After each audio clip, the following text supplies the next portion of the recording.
Ben Harris trudged down the crowded high school hallway. He never saw it coming. A foot shot out from the crowd, hooking his ankle and sending him crashing painfully onto the floor. Laughter burst around him. One of the loudest, cruelest voices belonged to Hunter, a tall, athletic junior who had made it his mission to torment Ben since middle school. "Watch your step, Tubby." Ben bit his lip to hold back a whimper. He refused to let them see him cry. Turning his face away from Hunter's triumphant grin, Ben's gaze flicked across the hall, where he caught sight of Emily, his older sister. For a split second, their eyes met. He hoped for the faintest sign of concern or solidarity. Instead, Emily's gaze snapped away. She laughed at something her friend said, as though Ben was invisible. Ben's cheeks burned red hot as he scrambled to gather his spilled belongings. He reached for his battered spiral notebook, only to have Hunter pin it beneath the heel of his sneaker. "Come on, fatty," Hunter mocked, "if you really want it." Suddenly, a sharp, authoritative voice cut through the laughter. "What's happening here?" It was Ashley, popular, confident, and cruel in her own right. For a fleeting moment, Ben felt a surge of hope, but as Ashley's eyes swept over him,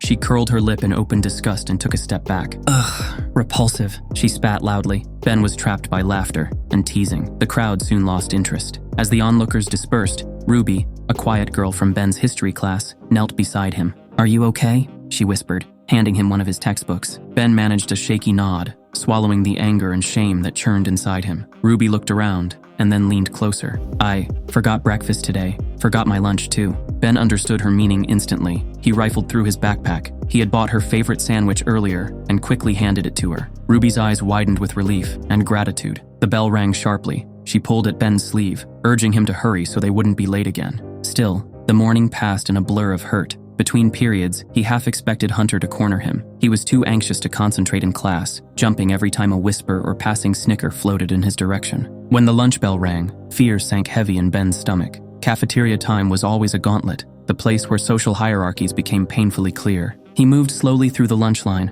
conscious of his limited money after buying Ruby's sandwich. With a meager tray containing the cheapest lunch items, he retreated to his usual isolated corner. Halfway through nibbling his sandwich, a shadow fell across the table. Hunter and his minions, Derek and Nick, loomed over him. Ben's throat tightened in fear. He had nowhere to run. Hunter snatched some fries from Ben's plate and held them disdainfully. "Should you really eat this, piggy? You've had enough for 3. Ben stared at the table, refusing to respond. Hunter's sneer darkened at the lack of reaction. He flipped Ben's tray in one swift motion, splattering milk and potatoes across Ben's shirt. The sound of a phone snapping a picture reached Ben's ears. Suddenly, another classmate, Lily, approached Ben, handing him napkins and quietly checking if he was okay. She gently wiped his shirt, but her kindness barely reached the emptiness in his chest. "It's okay," she whispered. "Just breathe." Ben felt tears threatening to escape. He inhaled sharply, forcing them back. Lily helped him clean up. He managed a small, grateful smile. "I'm all right, thanks." Lily gave his arm a brief, supportive squeeze. Then with one last glance around the busy cafeteria, she turned to rejoin her friends. At least someone cares, he thought. When the final bell rang, relief washed over him, yet fear lurked beneath the relief. Hunter and his pack often prowled after school, looking for easy targets to shake down for money. And after all his forced generosity today, Ben had nothing left. He slipped out a side door and darted toward the sports field. Maybe he could escape, but no such luck. "Where are you sneaking off to, pig?" Panic seized Ben's heart. He bolted, heart pounding. Spotting a gap beneath the fence, he dove through, mud smearing his clothes. Hunter and the others shouted in frustration as they struggled to follow. Ben didn't stop. He ran until his lungs felt like they would combust. Only when their shouts died behind him did he dare slow down. He saw that he was halfway into the woods at the edge of his neighborhood. Students were warned never to enter these woods. People spoke of sinkholes and hidden wildlife. But for Ben, anything was safer than school bullies. Soon he found an old chain-link fence. The metal was rusted and twisted. Near the bottom was a small gap. Without stopping, he pushed through into a thicker part of the woods. The atmosphere changed immediately.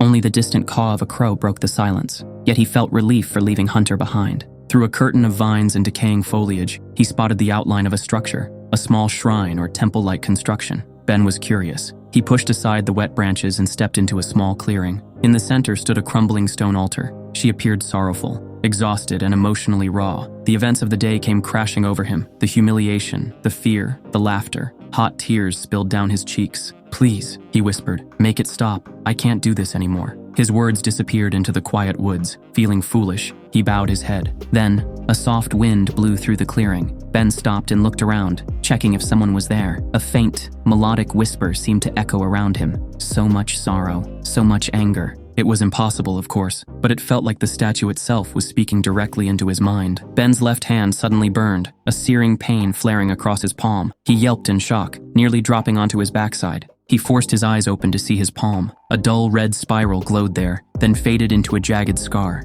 Dazed, Ben closed his fist. When he looked again, the statue stood silent under the sky. Chilled to the bone and running on autopilot, Ben retraced his steps out of the woods. Hunter and his goons were likely gone by now. When Ben reached home, the house was cold and quiet. His parents traveled frequently for work, so it had become normal for Emily to manage the household, when she bothered to, anyway. He smelled something simple cooking, probably pasta sauce from a jar. Emily stood at the stove. She glanced over when she heard Ben enter, but her face was a mask of indifference. Ben removed his muddy shoes and sneaked upstairs to his room. The door clicked shut. He wanted to talk to someone about the bizarre experience. But who would believe him? He collapsed on his bed and drifted into a deep sleep, haunted by half-remembered voices that echoed around him in the darkness. Morning came too soon. For a moment, he believed everything was a dream, the shrine, the voice. But when he looked at his palm, he found a strange eye-like symbol tattooed there. He swallowed hard. It was real. In the kitchen, Emily stood sipping coffee and scrolling through her phone. She barely glanced up, frowning at the sight of him. As usual, they left at different times. The walk to school felt surreal. Each step felt easier,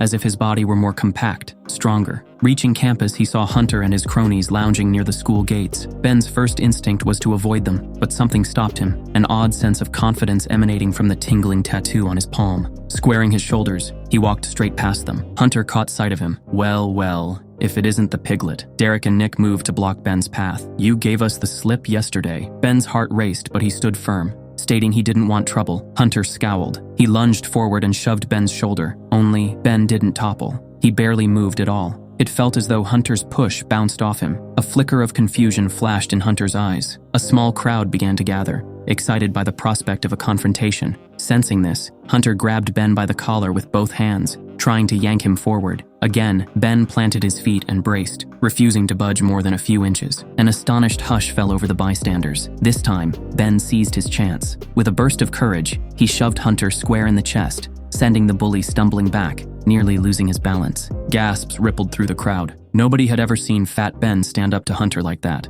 Phones appeared, cameras rolling. Hunter's face twisted with rage, but before he could charge again, a commanding shout echoed from the school entrance. "Enough!" Coach Reynolds roared. The crowd broke apart, running to avoid trouble. Hunter glared at Ben, then backed off, with Derek and Nick trailing behind. Ben stood there in disbelief. He'd done it. He had stood up for himself. Where did that strength come from? It was like the mark was absorbing his negative emotions and buffing him in return. When he reached first period English, Ms. Lee was teaching. Normally, Ben would avoid attention, but today he found himself raising his hand. Ms. Lee blinked in surprise. Ben rarely volunteered answers. A few classmates exchanged startled glances. As Ben finished speaking, he caught sight of Ashley at the front. She tossed her hair and shot him a glare that bristled with annoyance, then turned back to her phone with a dismissive shrug. Still, Ben felt a tiny spark of satisfaction flicker inside him. He had a confident voice, and for the first time in forever, he was using it. At lunch, instead of hiding in a corner, Ben carried his tray confidently. He spotted Ruby waving him over. She had an open seat next to her circle of friends. Normally, Ben would have panicked, but he found himself sliding into the seat.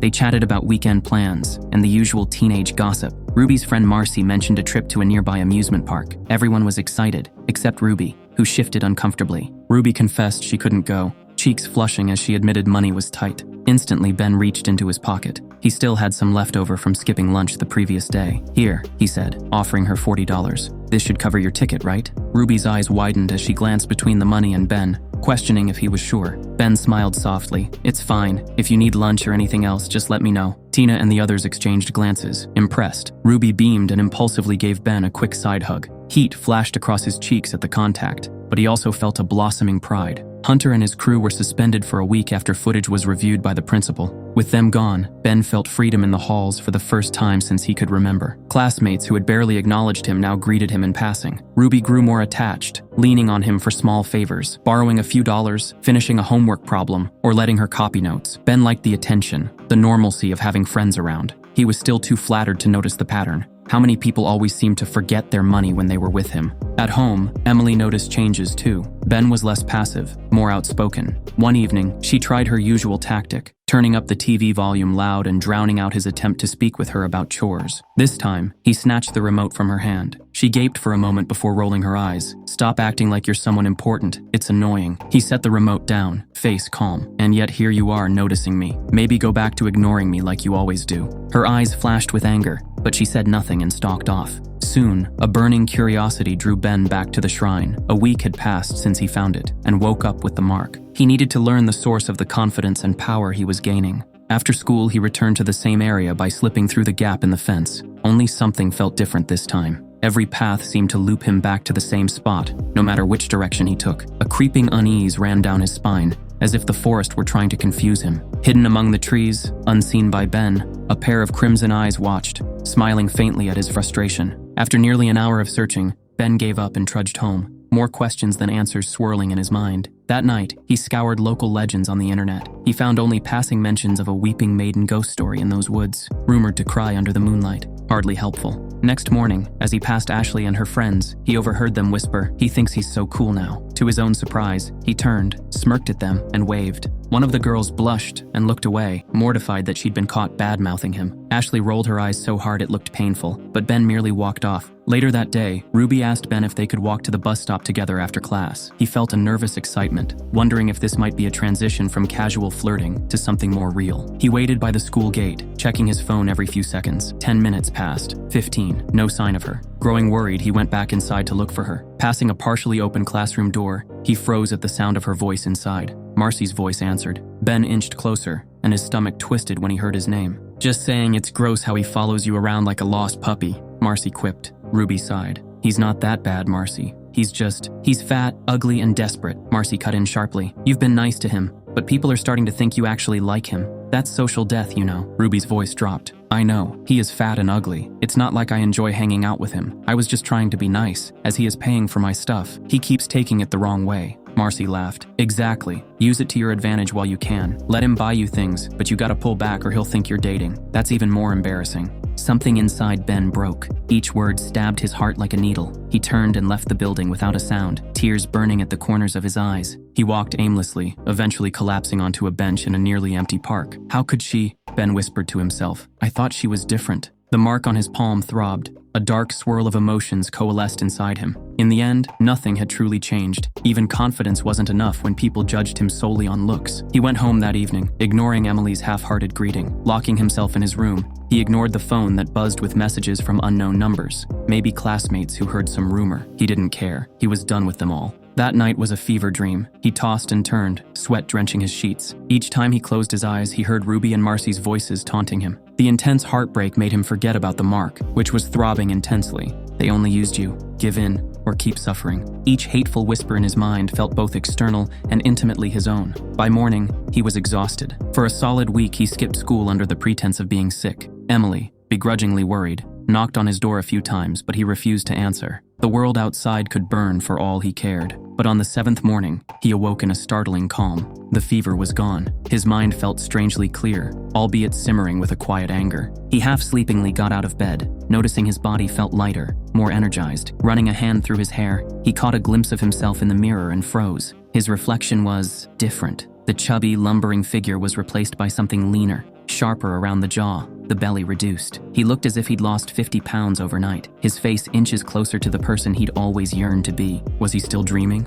He pressed a hand against the cool glass. This time, he felt a rush of joy. The mark on his palm glowed softly, like it approved. "No," he whispered, swallowing hard. "This is real." He headed out of his room. In the hallway, he nearly collided with Emily. Her eyes flared wide in shock as she took in his transformed appearance. She remarked that he looked different. Ben shrugged casually. "Probably because I've barely eaten anything this week. Haven't really felt hungry," he said, heading off to school. And with that, he brushed past her and left the house, ignoring her startled expression. He didn't need Emily's approval, or anyone else's anymore. The walk to school was exhilarating. A new strength thrummed through his muscles. He tested it by jogging the last few blocks, barely winded when he arrived. Once on campus, heads turned. Girls who had never given him a second glance paused mid-laugh. Some even nudged their friends, pointing. Ben stopped by his locker, noticing how people watched him from the corner of their eyes. Meanwhile, His sister came in through the main entrance with her clique. One of her friends, a redhead named Allie, spotted Ben. "Oh my God," she breathed. "Who's that?" Emily realized they were all staring at her brother.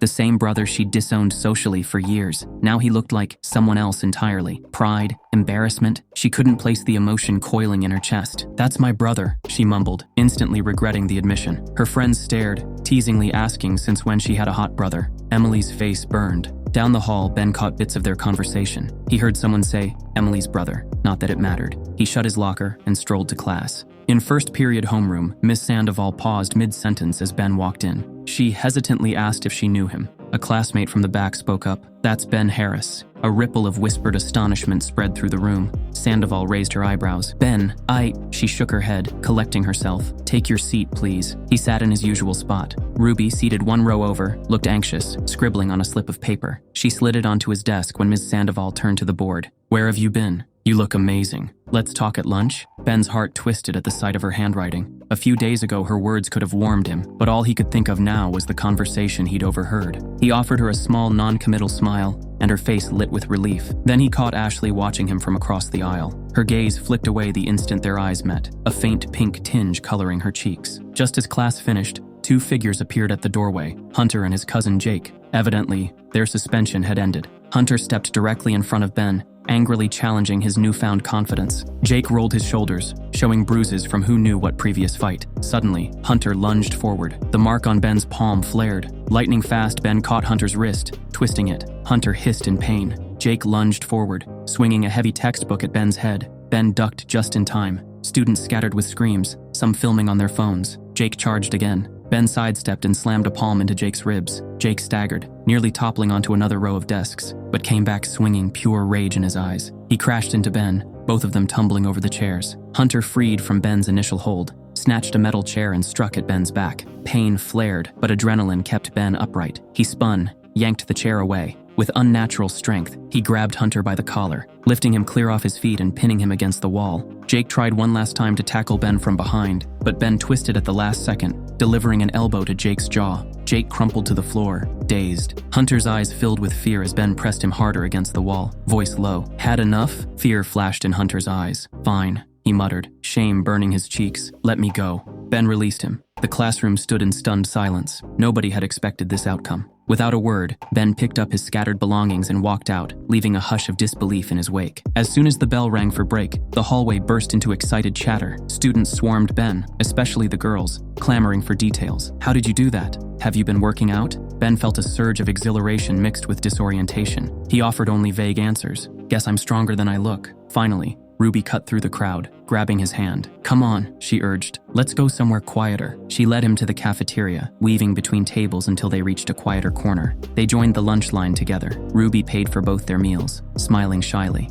"My treat," she said. They sat away from the usual cliques. Ruby leaned in, eyes full of curiosity and maybe a hint of longing. "You look incredible. And the way you handled Hunter and Jake." She shook her head in amazement. "I've never seen anything like it." Ben stared at her, recalling the words she had said to Marcy. Fat and ugly. The memory soured any sweetness he felt now. Still, he forced a small smile, letting her talk. In the days that followed, Ben found himself slipping deeper into the role of a campus hottie. A swirl of superficial friendships formed around him. At lunch, Ruby often offered to pay for his meals to repay him for all the times he had covered her. Yet ironically, Ben started to take advantage as well, asking her to complete entire projects for him, pick up extra errands, or retrieve things from the school store. She complied without complaint, almost eager to please him. A subtle arrogance crept into Ben's demeanor. He recognized it in himself, but didn't particularly care. If people wanted to revolve around him for once, let them. He'll make use of it. Ashley, meanwhile, had taken an unexpected interest in him. Once the queen bee who ridiculed him, she now found ways to bump into him in the hallway or linger near his table at lunch. Her face was a carefully crafted mask of mild disinterest, but her eyes showed curiosity. And then the day came when Ashley approached him in the cafeteria. Ruby was at his side as usual. Ashley ignored Ruby entirely, focusing on Ben with a smile that almost sparkled. "Hi, Ben," she purred. "Mind if I sit with you?" Ruby stiffened, glancing at Ben uncertainty, but Ben merely shrugged. "Sure." Ashley slid into the seat across from him. She launched into a speech about track tryouts, how she'd noticed his athletic potential. Ben stared, unimpressed. Finally, she lowered her voice like sharing a secret. "I'm throwing a party this weekend. A couples-only thing. Just some pair games, you know, fun stuff. She smiled, eyes boring into Ben's. I thought maybe you'd like to come with me. A hush fell around their table. Ruby's nails bit into the plastic tray. Ben leaned back, studying Ashley's face. Once he had admired her from afar. He remembered the day he complimented her outfit, and she called him a creepy loser. The memory of that humiliation shaping his words. Interested? He echoed softly. He glanced around the cafeteria, making sure they had an audience. Then his voice hardened. Tell me, Ashley, were you planning on getting to know me before or after calling me a worthless loser? Ashley's smile froze. Ben stood slowly. Her eyes flicked to the side, perhaps calculating an escape route. He placed his hands on the table, leaning in. You think I've forgotten? Last year, right in this room, I complimented you. You and your friends laughed at me in front of everyone. Ashley's face turned pale beneath her makeup. It was just a joke. A joke, Ben repeated, letting out a short laugh. Funny, I wasn't laughing. Let's be clear, you don't actually care about me. You just can't stand that I'm getting attention you think you deserve. Ashley tried to stand, but Ben slammed his hands on the table, causing her to flinch and sink back. You want me at your party? Maybe pretend to be your boyfriend? Let me be absolutely clear. I wouldn't be caught dead with someone like you. A collective ooh rippled through the cafeteria. Whispers and excited giggles followed, everyone relishing the social drama. Ashley's eyes brimmed with tears of humiliation. You jerk, she spat. Ben stepped aside, letting her stagger up. She looked around desperately, searching for a lifeline, but found none. Whatever, she hissed. Your loss. She shoved through the crowd, hurrying away with little watery eyes. Ruby watched with a stunned expression. When the dust settled, Ben grabbed his bag, ignoring the stares. Ruby followed him out of the cafeteria, looking torn between admiration and unease. After last period, Ruby tracked Ben down near the school's oak tree. Ruby tugged at Ben's sleeve. Can we talk? Alone? He followed her behind the oak where it was quieter. The tension in her voice put him on edge. She fiddled with her skirt's hem, eyes flicking up to meet his. After what I saw today, Ashley throwing herself at you, it made me realize something, she began softly. Ben, I have feelings for you, real feelings. I'm sorry if I ever acted otherwise. Tears glistened at the corners of her eyes. I know I might not deserve it, but I'm hoping we can. She trailed off, waiting for him to respond. The old Ben might have felt his heart leap, might have embraced her with teary gratitude, but the memory of her conversation with Marcy was still too raw, and the new Ben had no interest in being played again. Sorry, Ruby, he said. I'm just not interested. Her eyes flared with shock. But I thought we had something special. You thought? Ben asked lightly. Then his gaze darkened. Do you remember the night your car broke down on Highway 6? You called me at midnight crying. I came right away. Ruby sniffled, nodding frantically. I remember. You saved me, I was so grateful. You also called me your hero, he said, bitterness threading his voice. But do you remember what you said to your friends behind the science wing? You called me fat, ugly, just an errand boy, easy to manipulate. Ruby flinched as though slapped. I used you recently too, Ruby. Having you run errands, do my homework, basically jump at my every request. Now we're even, right? Tears spilled down her cheeks. Ben, please, I was stupid, I never... Save it. He turned away, shoulders tense. I don't need fake friends anymore. She reached out to grab his wrist, but he pulled back. Her tears fell harder. Ben, I'm so sorry. I never wanted it to go like this. The look on his face silenced her. In the hush, he could hear his own heartbeat thudding in his ears. Some part of him ached with regret. Without another word, he strode across the grass, leaving her trembling and tear-stained. He felt the brand on his palm pulsate with terrifying intensity, fueling a dark sense of satisfaction and something else, a pang of emptiness. As he cut across the school's front lot, everything seemed to blur. By the time he registered his surroundings, he found himself once more in the overgrown clearing with the statue. Panic flared. How had he gotten here? A single pair of hands clapped slowly in the gloom. Ben's heart lurched as he spun around, searching for the source. The statue of the sorrowful woman now stood before him in living flesh, stepping down gracefully from the altar. She was slender, with long dark hair cascading over her shoulders, wild and hungry. Ben staggered back, voice tight, asking, "Who is she?" She laughed softly. "Oh, my dear Ben, who is the wrong question." Her voice seemed to echo from multiple throats at once, a voice of a woman, a girl, maybe even a child. He realized he was trembling, the mark on his palm scorching now. Her lips twisted into a mischievous smile. "Your kind calls us demons." She dipped into a mock curtsy. "Call me Lilith. I am older than your pitying gods, a primal demon that feeds on desire and greed." Ben felt cold dread coil in his stomach. You gave me this mark." Lilith prowled closer, each step graceful as a dancer's. "You came here, kneeling before my statue, filled with despair so thick I could taste it. You asked for strength, I gave it to you." Her hand caressed his left palm, and the brand flared. Memories of his humiliations exploded in his mind. He felt the swirl of shame and anger. Lilith's gaze flickered with delight. "You were drowning in self-loathing, dear Ben, and humans in that state are so easy to control. Now, your desires are unleashed. How does it feel to be admired and feared at last? Ben clenched his teeth. I didn't ask for this. I just wanted people to stop hurting me. Lilith chuckled, and they did stop. Your deepest wish, to be strong, to no longer be the victim. But as with all gifts, a price must be paid. A creeping sense of foreboding gripped him. What price? She tilted her head. That remains to be seen, my dear. Ben, recalling the times the mark flared whenever he felt anger or pride. Had he slowly been losing himself? Lilith leaned in. Your heartbreak, your rage, it tastes exquisite. I can make you stronger still. I can feed you power until you can bend the entire school, this entire town, to your will. She traced a finger under his chin. But be warned, sweet mortal. The more you devour, the more you hunger. Are you ready for that? He thought about Hunter lying bruised on the floor, Ashley fleeing in tears, Ruby sobbing under the oak. Was this who he wanted to be? He opened his mouth, but no words formed. Lilith laughed, a sound thick with triumph. She leaned in until her lips brushed against his ear. I'll be watching, dear Ben. Don't disappoint me. Ben jerked awake to the shrill beeping of his alarm clock. He blinked at the ceiling. That encounter, Lilith, had it all been a dream? He scrambled upright and glanced at his palm. The tattoo was growing. His hands trembled. It had been real. The more you devour, the more you hunger. At school, a charged atmosphere awaited him. Students eyed him with a blend of awe, suspicion, and a bit of fear. After all, he had thrashed Hunter and Jake in front of an entire class. Ben moved through the crowded hallway in a daze. Near the vending machines, he spotted Hunter lingering awkwardly, clearly hesitant about approaching him. Hunter opened his mouth, as if wanting to say something, but words wouldn't come. Ben sighed, irritated by the awkwardness. What? If you've got nothing to say, piss off. Hunter's jaw tightened, then stepped aside without another word. That afternoon, Lily, who had once tried to help clean off the spilled lunch from Ben's shirt, approached him. She was one of the few who seemed genuinely concerned. She shyly crossed her arms, asking Ben if they could talk. He nodded. They found an empty stretch of hallway near the library. She fiddled with the straps of her backpack. Everyone's talking about you, about how you've changed.